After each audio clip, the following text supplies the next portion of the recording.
one is that clearly Museveni is not in charge.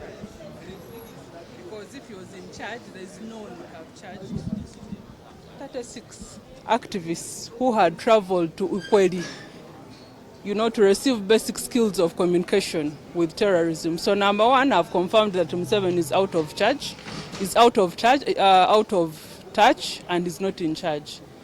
Number two, what happened to our colleagues has confirmed to me what the Kenyans have always complained and talked about, that we have some of our Ugandan forces in Kenya, because when they broke into their rooms, put them on gunpoint, when they were being tortured, it is the Ugandan security forces that were doing that.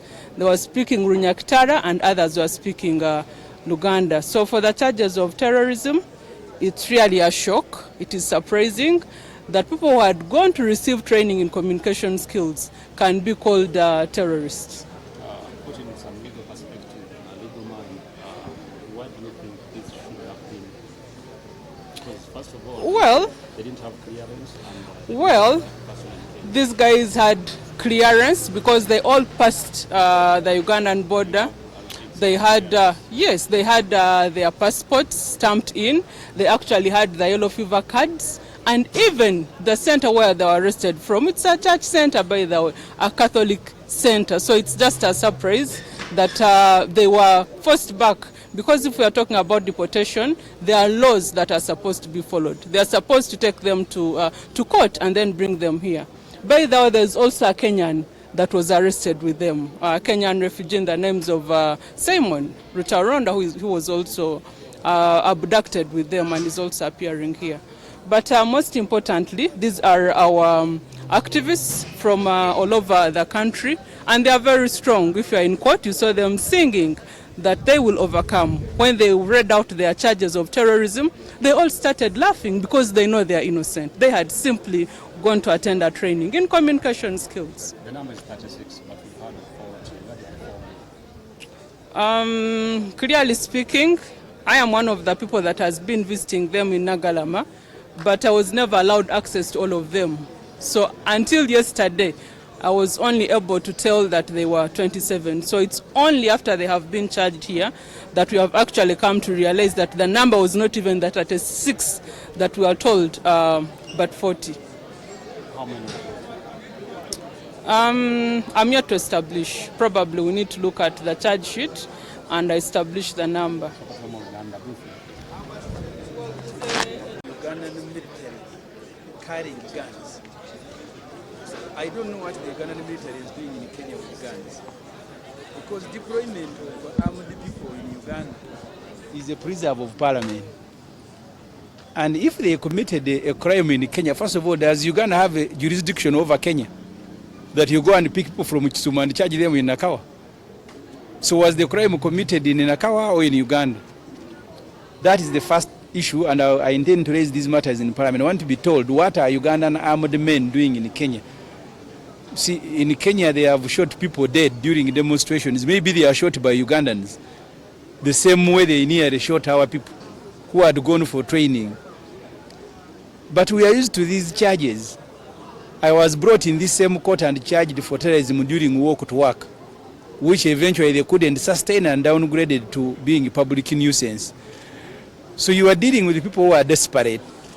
They first arrest you and then look for charges. It is laughable that you can correct people from a hotel attending a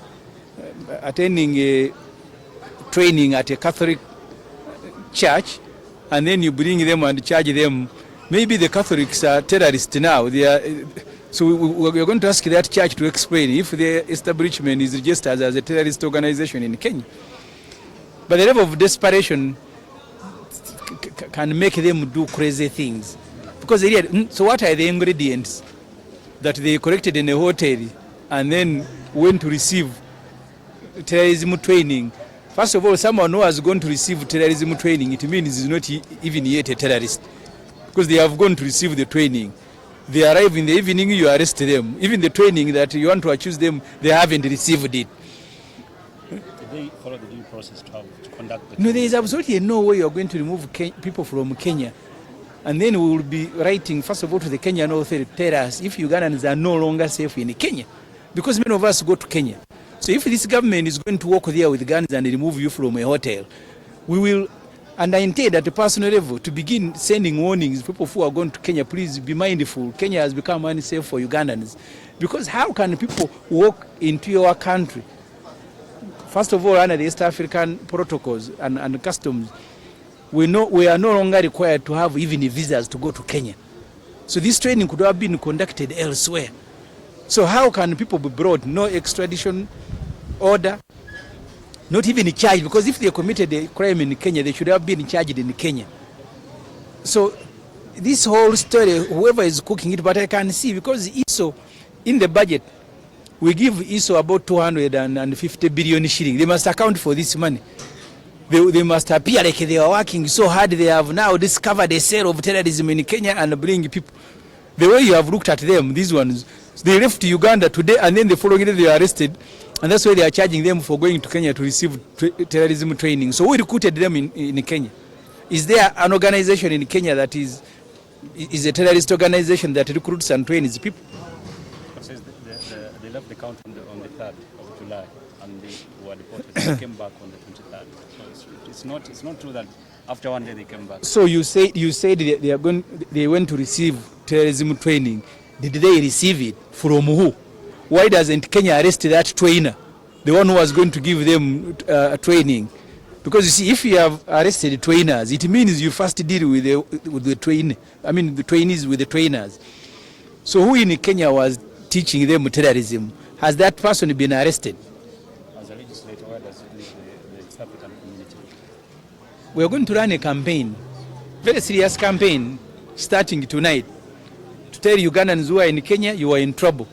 Because Museveni can casually and freely walk into Kenya and pick you, whether you have committed a crime or not. So Kenya should tell us if they are still part of the African community, where we have free movement of goods and people.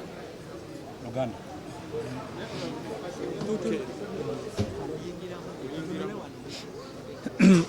Okusoka bano bonna be basibye bakulembeze mu FDC. Abalaba chairpersons wa branches babadde bagenze Kenya kola training. Katwaga kumanya babajjeeyo batye Kenya ne babaleeta ate nga abasirikale ababajjeeyo babadde ba Amajje. Mbadde sikimanyi nti Amajje ga Uganda gali Kenya kubanga Amajje ogenda mu nsi endala parliament tekwa kuyisa resolution. Tunakkiriza ko Amajje gaffe genda Kenya naye ge gabaleese babasibye empingo ku migongo. Can you imagine nga n'abakyala abasajja be babambula ogenda ku toyi because nga tebasobola kweyambula emikono bagisibidde mabega. So kati Kenya tubulire oba munnauganda akyasobola ogenda e Kenya n'abeerayo mu mirembe. N'ekyokubiri ne bw'oba ogenda kujja muntu wabeerawo enkola egobererwa oteekwa okuba ng'olina ekiwandiiko ekikomyawo omuntu oyo. Togenda bugenzi n'olumba gamayinza ga nti Kenya Museveni kati agifudde nga ndowooza nayo disitulikiti ya Uganda gyagenda n'asiba abantu nga bw'ayagala n'aleeta kuba singa bazize omusawo nga baguddiza Kenya baali badde basibiddwa Kenya era nga gye bavunaanibwa naye tebagoberedde nkola n'emu ejja muntu mu nsi ndala. Mulimu ne gwe baleese nga musajja wattu yanoonya ddala obudamu ali Kenya sinda takyalina munnauganda naye bamusanze buli gwe badde basangawo ekiro nga bayoola buyoozi. Ekyokubiri Kenya bukyanga batandika kwekalakaasa abantu abafudde basukka 40. Bwe banaakomawo ne batuvunaana nti Amajje ga Uganda ge gakuba abantu. Mind you, olwaleero omusango ogwatusinga ogwa Congo tusasula miliyoni za $325 1.2 trillion kugenda Congo okolayo ebikolobero. Kati Amajje ga Uganda gatuuse gatye Kenya. Bwe tunaavaawo nga ate Kenya etuvunaana nti Amajje gamwe gajja wano ne gakolerawo ebikolobero. So tujja kuba tubuuza parliament enkya gavumenti etubuulire Amajje gaffe gatuuse gatye Kenya. Bwe baba baadde bagenze kukwata abatujju nti bano bagenze kubasomesa bya butujju ani yadde agenda obasomesa naye mukwate. Iso egamba bano abantu baba reportinga Amajje ga Uganda siriga. Amajje ga Uganda ega wano nibo babasanze ku hoteli nga boogera nabo Olunyankole kuba Abanyankole basinga obungi mu Majje batono nga boogera Oluganda. Bano bwe baleese si bakasiru boogera byabatuuseeko byonna babimanyi. Ababajje baadde boogera nabo mu Lunyankole mu Luganda. So n'olwekyo tiri yasobola kwewakana kati ndowooza ensonyi zibakwata kubanga mu busiru bwabwe eggwanga libategedde nti bali Kenya n'emmundu.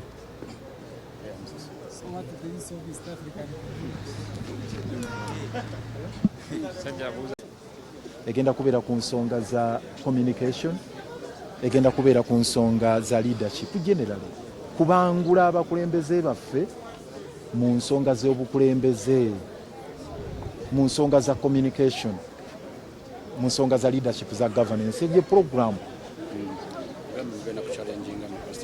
olunaku olw'enkya tusooka ku embassy ya Kenya tuteekeyo okwemulugunya kwaffe, kubanga tebayise mu mateeka g'extradition oba deportation.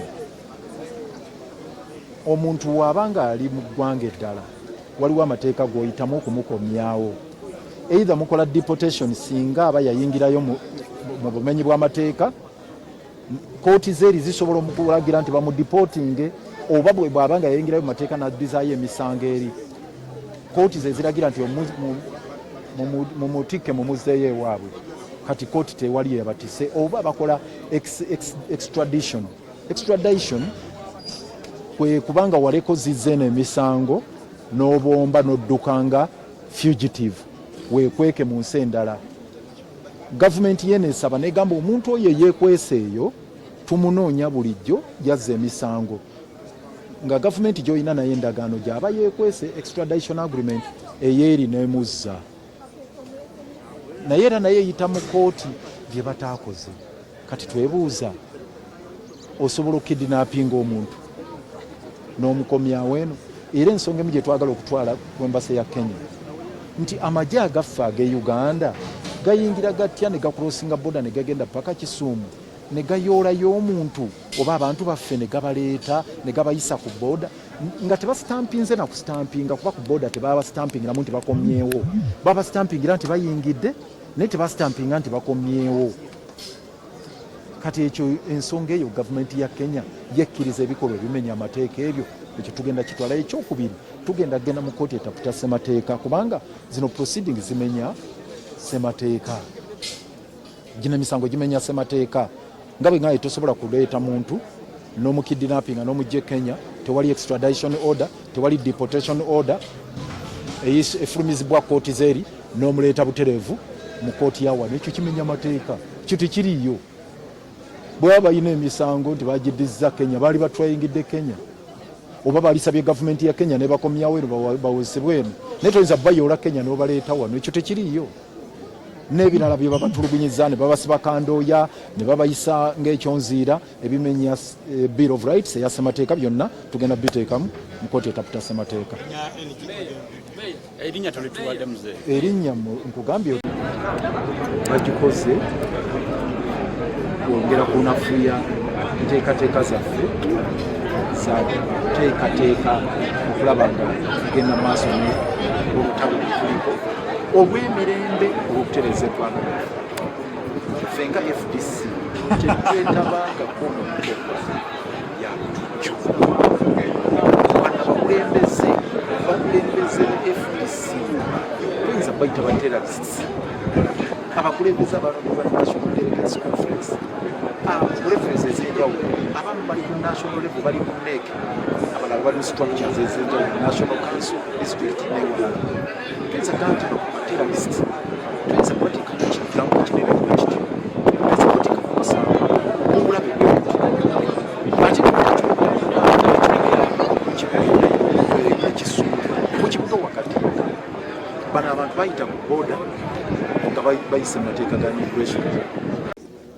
Tukimanyi nti guno omusango gwa byabufuzi, ekigendererwa kyagwo kya kutulemesa kukola nteekateeka zaffe yakweddaabulula kuorganizinga, kuba tuli mu process yakwongera kwenyweza obukulembeze bwaffe okulaba nga twaŋŋanga embeera embi eri mu Uganda n'okugenda mu maaso ne struggle yaffe ey'okukyusa obukulembeze bw'eggwanga mu mirembe nga tetuyise mu kuyiwa musaayi. Ng'ekibiina tuli mu kwezza bujja, ng'opposition tuli mu kwezza bujja, tulabe twongera okwenyweza, okwongera okuziba emiwaatwa gye tulinamu n'okwongera okubangula abakulembeze baffe nga mu by'obukulembeze. Kati ezo enteekateeka ze baagala okulinnyamu eggere, ekyo ekigendererwa.